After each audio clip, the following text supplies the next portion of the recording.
Telugu digital media network లో political కేటగిరీలో #1 కేవలం 72 గంటల్లో 1,50,00,000 వ్యూస్ పైగా పాపులర్ టీవీ నెట్వర్క్. నమస్తే, welcome to Telugu popular TV. ప్రస్తుతం మనతో పాటు ఉన్నారు సీనియర్ జర్నలిస్ట్ కొమ్మినేని శ్రీనివాసరావు గారు. నమస్తే సార్. సార్, చాలా రోజుల నుంచి అసలు ఏపీలో ఏం జరగబోతోందని ఒక ఉత్కంఠకి సంబంధించి మనం చాలాసార్లు మాట్లాడాం. అసలు ఏపీ ప్రజల మనసులో ఏముంది ఏంటి అని. దానికి కొన్ని గంటలు మాత్రమే టైం ఉంది. సో ఈ టైంలో ఎగ్జిట్ పోల్స్ అనేవి హల్చల్ చేస్తున్నాయండి. ఒక రకంగా చెప్పాలంటే ఓటు వేసే ఓటర్కి కూడా ఒక గజిబిజి వాతావరణం నెలకొంది. నేను కరెక్టే ఓటేసానా, కరెక్ట్ వ్యక్తికే ఓటు వేయగలిగేనా? సో ఒకలాంటి మైండ్ స్టేటస్ని మార్చేస్తున్నాయి exit polls. First of all మీరు ఏం చెప్తారు? అంటే నిజమేనమ్మా మీరు చెప్పింది. ఎగ్జిట్ పోల్స్ అనేవి ఈసారి సృష్టించినంత గందరగోళం బహుశా గతంలో ఎప్పుడు జరగలేదు. యాక్చువల్గా ఇది తెలుగుదేశం వారు చేసిన గందరగోళం అని చెప్పాలి. చంద్రబాబు నాయుడు గారికి ఇలాంటి విషయాల్లో చాలా అనుభవం ఉంది, నేర్పరితనం ఉంది. అంటే ఎదుటి వాళ్ళకి అనుకూలంగా సర్వేస్ వస్తున్నాయి అనేటువంటి అభిప్రాయం కలిగితే, ఎగ్జిట్ పోల్స్ కలిగితే ఆయన వాటికి పోటీగా కొన్ని సృష్టించగలరు. ఆయన పార్టీ వాళ్ళని సృష్టించి వాటిని జనం మీద కుదలగలరు. దానికి తోడు వాళ్ళకి మీడియా బలం ఉంది కదా. ఈనాడు, ఆంధ్రజ్యోతి, టీవీ, పేపర్ ఇవన్నీ ఉన్నాయి కదా, ఇంకా TV5 అని అది ఇదని ఉన్నాయి కదా. సో వీటన్నిటి మీద ఓ విపరీతమైనటువంటి ఫోకస్ పెట్టించి ఇంకా అదే వార్తని విపరీతంగా సోషల్ మీడియాలో కానీ ప్రచారం చేస్తారు. దాంతో వైఎస్ఆర్ కాంగ్రెస్కి అనుకూలంగా వచ్చిన ఎగ్జిట్ పోల్స్ అనండి, సర్వేలు అనండి, వాటి ఇంపాక్ట్ తగ్గేలాగా ప్రయత్నం చేస్తారు. సో దట్ తెలుగుదేశం క్యాడర్లో నైరాశ్యం రాకుండా చూడటం దాని లక్ష్యం. తెలుగుదేశం క్యాడరు అక్కడికి కౌంటింగ్ హాల్కి వెళ్ళినప్పుడు డిసప్పాయింట్ అవ్వకుండా ఉండటం వాళ్ళ వ్యూహం. ప్లస్ ఎదుటి పార్టీ వాళ్ళని కన్ఫ్యూజన్లో పడేయటం. మీరే చెప్పారు కదా, సామాన్య ఓటర్ సైతం అర్థం కాని పరిస్థితి.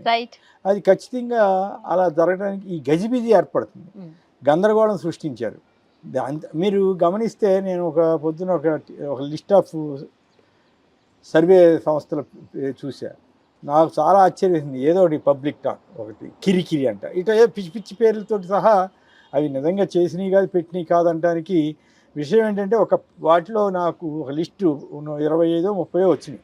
దాంట్లో 15-20 ఏదో వాళ్ళ తోచిన అంకెలు లేదా సర్వేలు చేస్తే వచ్చిన అంకెలు వేసుకున్నారు. ఆ తర్వాత కిందంతా అందరూ 152 ఎప్పుడే వేశారు. ఇదేంది 152 చొప్పునట్లు వేస్తారు? సరే, పక్కన వైసీపీకి ఎన్ని వేసారో చూద్దామని లెక్కేస్తే కొన్ని 170 దాటిపోయి ఉన్నాయి. ఒకళ్ళైతే 200కి వెళ్ళిపోయింది. ఒకళ్ళు 152 ప్లస్ 49 అని వేశారు. ఏమిటి అసలు అది? మొత్తం ఉన్నాయి 170 సీట్లు అయితే ఈ రకంగా వేశారు. ఇక మై యాక్సిస్ ఇండియా వాడిది మరీ అన్యాయం. 170 సీట్లు ఉంటే 177కి ఉన్నాయని వాళ్ళు వేసుకున్నారు. అలాగే వాళ్ళు తమిళనాడులో కాంగ్రెస్ పోటీ చేసిందే 9 అయితే 13 వస్తాయని ఇచ్చారు. అట్లాగే ఇంకో వాళ్ళేమో మరెవరో హిమాచల్ ప్రదేశ్లో ఉన్నాయి 4 అయితే 6 వస్తాయని వేశారంట. ఇట్లా గందరగోళం. రాజస్థాన్లో 25 సీట్లు ఉంటే 27 వస్తాయి, 27 సీట్లకి రిజల్ట్ ఇచ్చారట. సో దీంతో ఏమైంది, వాళ్ళ క్రెడిబిలిటీ దెబ్బతింది. అంటే ఎవరో మేనేజ్ చేశారు. ఇప్పుడు నేను ఒక ట్విట్టర్ పోస్టింగ్ ఒకటి నా దృష్టికి వచ్చింది.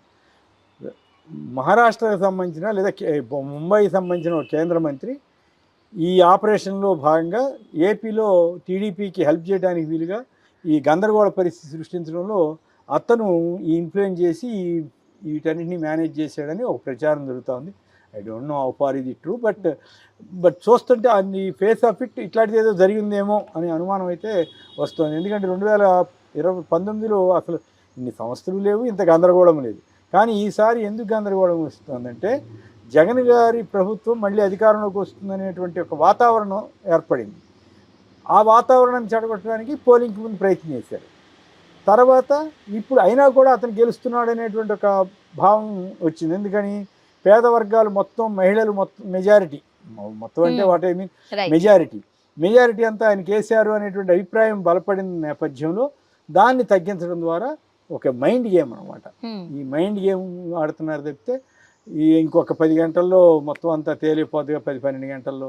కాబట్టి దీని గురించి మనం సాధ్యమైనంత వరకు నేనైతే ఈ సర్వేలు గోవాలి ఎప్పుడైనా ఊరికే వస్తే చూస్తానేమో కానీ, బట్ వాకింగ్కి వెళ్ళినప్పుడు అక్కడ ఎవరన్నా అడిగితే మాట్లాడుతున్నా తప్ప మిగతాప్పుడు నా సెల్ ఫోన్లో పాటలు పెట్టుకుని